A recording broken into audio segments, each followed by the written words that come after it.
ویلو چې طاهر اویسم خو په بلې مسلې اورم لیونی کېږم چې د ستا له یارانې اورم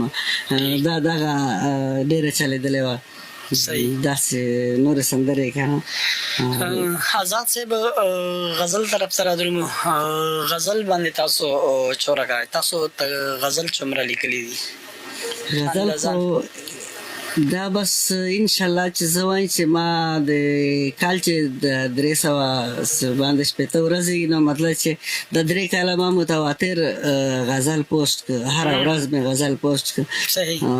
ما دا پر هغه غزل ډېر پوسټ کړ چې ما چې کله انتخاب کوي کتاب ته نو ستا سره غزل ډېر وي که نه صحیح د ځینې کسان بعضې کسان وایي چې معیار پکار ده که نه معیار خو پکار ده خو معیار به ته په مقدار چې میندوې چې تا سره مقدار وي نو ته به معیار میندوې په دغه هغه باندې انشاءالله د ښه کتاب خیال ده د غټ کتاب مجموعه کلام رسره سته په لنډ وخت کې به انشاءالله چاپ ته تیار شي نو په دغه خوږو غزلو چې چېرته خپلو خوږو اورېدونکو ته داسې کوچلی غوندې یو انتخاب او کوچلی غوندې غزل که تاسو اوس پېښ کړو ولې نه خامخا مینهوالو سره خو موږ ډېره مینه لرو ځکه چې د دو په وجه خو موږ دغه کار کوو که چېرته دو موږ ته مینه نه راکوله نو مطلب چې بیا خو موږ به څه لیکلي وو خو دا خو د دو مینه ده چې موږ محسوسوو او موږ څه لیکو که نه زه به څو شعرونه ډالۍ کول چې ژوندون چې شي راستون زمونږ مخونو ته واپس ژوندون چې شي راستون زمونږ مخونو ته واپس څوک شته چې مینه راوړي محفلونو ته واپس او زه غواړم ورکول د دې تیارو په هر صورت زه غواړم ورکول د دې تیارو په هر صورت زه غواړم رڼاګانې ماښامونو ته واپس او څو شعرونه نوره چې د خپل خیال په دایره کې به دې بند کړم د خپل خیال په دایره کې به دې بند کړم سمندره په کوزه کې به دې بند کړم او ځان به کړم کردار تا به عنوان کړم ځان به کړم کردار تا به عنوان کړم د خپل ژوند په افسانه کې به دې بند کړم او زه رڼا یم په چڼکي باندې وتی شم ما ته مه وایه کوټه کې به دې بند کړم زه رڼا یم په چڼکي باندې وتی شم ما ته مه وایه کوټه کې به دې بند کړم ډېر ښه آزاد صاحب آزاد صاحب ښه غزل لیکلو دپاره چې سړی ښه غزل لیکي هغې دپاره کومې داسې خبرې ضروري دي چې سړی هغه ځان سره ونیسي او یو ښه غزل لیکي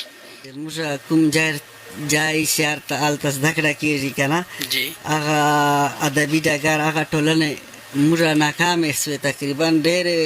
داسې هغه یو ټایم و چې په نورنګ چې به د ادبي جرګه وه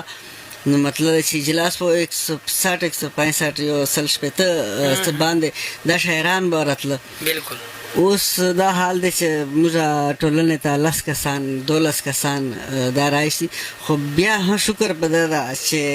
د نن دور نوجوانان ډېر لټونکي دي تخلیقکاران دي که نه هغه بیا هغه خپل ورکولو ته ور نه که ځان که نه خپل په دا سوشل میډیا ها د دې چې ډېر لاس ته چې دو مخته راغله که نه مطلب چې غزل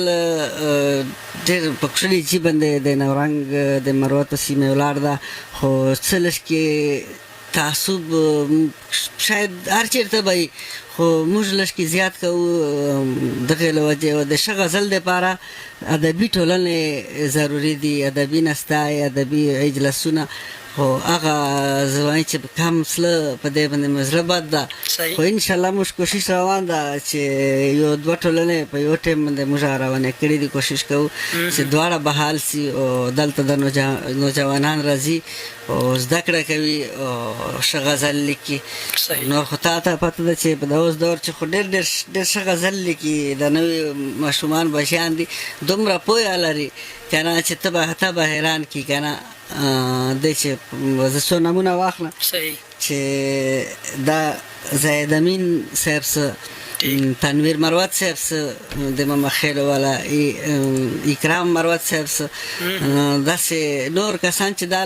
داسې دي چې نوي ډېره هیله مه ده ونه چې دا په څو کالو بعده ډېر څه نور غزل کښلی کړي. صحیح. الحمدلله چې غزل په مخ روان ده. د غزل لارې چا نه دي بند کړې، صحیح. باوجود د دې که څوک تعصب کوي که نه، صحیح. هغه خپل ولاړ دي، او چې څوک کار کوي یا روان دي هغه خپل ځي ته رسي. بالکل بالکل. تا زړه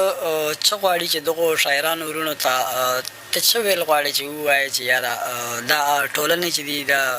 چې بیا دغه هغسې ابادې سي لکه مخکې چې ابادې وې؟ بالکل ګل خان ګله وروره، بله ورځ مې داسې زړه مې پرې سو. دلته یو مشاعره وه په بهشت خیلو چې، نو مطلب چې موږ ته بلنه سوې وه. صحیح. ډېر ملګري ښه شاعران چې دلته ستوري تاسو ته راغلي دي یا کسان راغلي وو، خو چې کله هغه مشاعره 13 هغه شپې ته ما کله د سوشل میډیا د فیسبوک خلاص کړ، نو د موږ مروتو شاعرانو داسې پوسټونه کړي وو چې مشاعرې ته دا یو پوسټ و چې مشاعرې ته خرګوړي راغلي وو. نو مطلب چې دا یو خرګوړي بل ورنه تپوس وکړو چې دا خرګوړي څه ته وایي په کمنټونو، چې دا یو ته دا هغه غلونه شاعران دي چې د بل شاعري پټه کړي او بیا په خپل نام سره وایي. بیا حالانکې دا کسان بیا د دوه زه په دې افسوس نه کوم چې دا کسان داسې دي، دا خو څو کسان دي چې دا غواړي چې د ادبي ډګر د لوکس، خو افسوس په دې راځي چې د دو ملګري چې څوک کوي هغه کسان ښه کسان دي، هغه یو ارتقایي کار کوای شي، خو تخریبي غوندې کار ته د دوی ملاتړ وکړي، دلته افسوس راشي چې مروتو ادب چې کله درد صاحب زمدای و خدای دې وبخښي، هغه د رڼا ټولنې چې کوم خوند و اوس ته چې علیل صاحب د خدای زمدای لري هغه ټولنه چلی،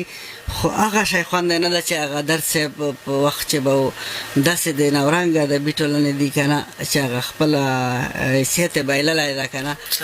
په زوال چې به موږ وشمېرو کني به شاعران چې موږ وغږوو به هغه وایي چې زه دا اوس استاز ما داسې غزل ما دوره کتاب، یاره صاحبه تا سره کتاب ده، ته صاحب کتاب یې، دغه نورنګ چې تا په ټولنې چې کار زده که ته پوه شلې، تا کتاب ولیکه، تا یو ښه شخصیت جوړ که، اوس ته ولې پټ شلې، اوس ته ولې په چټ ځې، ته رایسه که نه مخ ته رایسه، دا نوي کسان راځي دو ته څه ور زده که چې سبا ته نه هغه د سایل صاحب یو بیت پر زړه څه وایي چې زمونږ نه پس زمونږ راتلونکي نسل زمونږ قبرونه که په کاڼو باندې ونه ویشتل، دا به وکي د 21مې صدۍ نوي ساده او شریفان خلک وي. موږ استادان چې کوم یو هغه موږ نوي نسل ته دپاره کار کوو نه، دا د موږ غټه کمزوري ده چې خپل کتاب خو ولیکه، رونمایي یې وکړه، نور مطلب چېرته مشاعرې ته غټې مشاعرې ته څوک وبولي ډېر په هغه سره، خو په ادب پیلو کولو چې د ادب په پرمختګ چې به موږ هېڅ لاس نه لرو. صاحب خپلو خوږو اورېدونکو ته تاسو خپل یو کښلی غزل هغه پیش کړو چې خپل خوږ اورېدونکو یې تاسو کلام نه محظوظ شي. غزل به د 2 شعرو سره شریک ده چې په یو تصویر کې وینم مصلحت او جنون دواړه، په یو تصویر کې وینم مصلحت او جنون دواړه، بدل غوندې رالګي پښتونخوا او پښتون دواړه، او پرون په ویر د ځان ومه یم نن په ویر د ځان، د یوې ونې ګلان دي زما نن او پرون دواړه. د غزل مطلب ده ګل خان ګل صاحب، د احساس دنګې مینارې ورکې شوې، د احساس دنګې مینارې ورکې شوې، سرونه ډېر دي خو شملې ورکې شوې، د احساس دنګې مینارې ورکې شوې، سرونه ډېر دي خو شملې ورکې شوې، دلته هر چا ځان ته دنیا جوړه ده، دلته هر چا ځان ته دنیا جوړه ده، یارانې رو رو کمېدې ورکې شوې،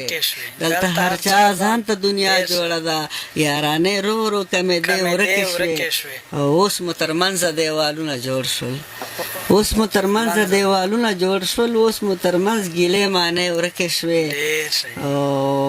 نه مو د امن اوږده ساه واخیسته، نه مو د امن اوږده ساه واخیسته، نه مو په کلي کې مورچې ورکې شوې. ملګرو پښتو اپ چینل سبسکرایب کړو او دینا بعده د بیل بټن ووایو چې موږ نوې ویډیو ستاسو ته تر ورسیږي.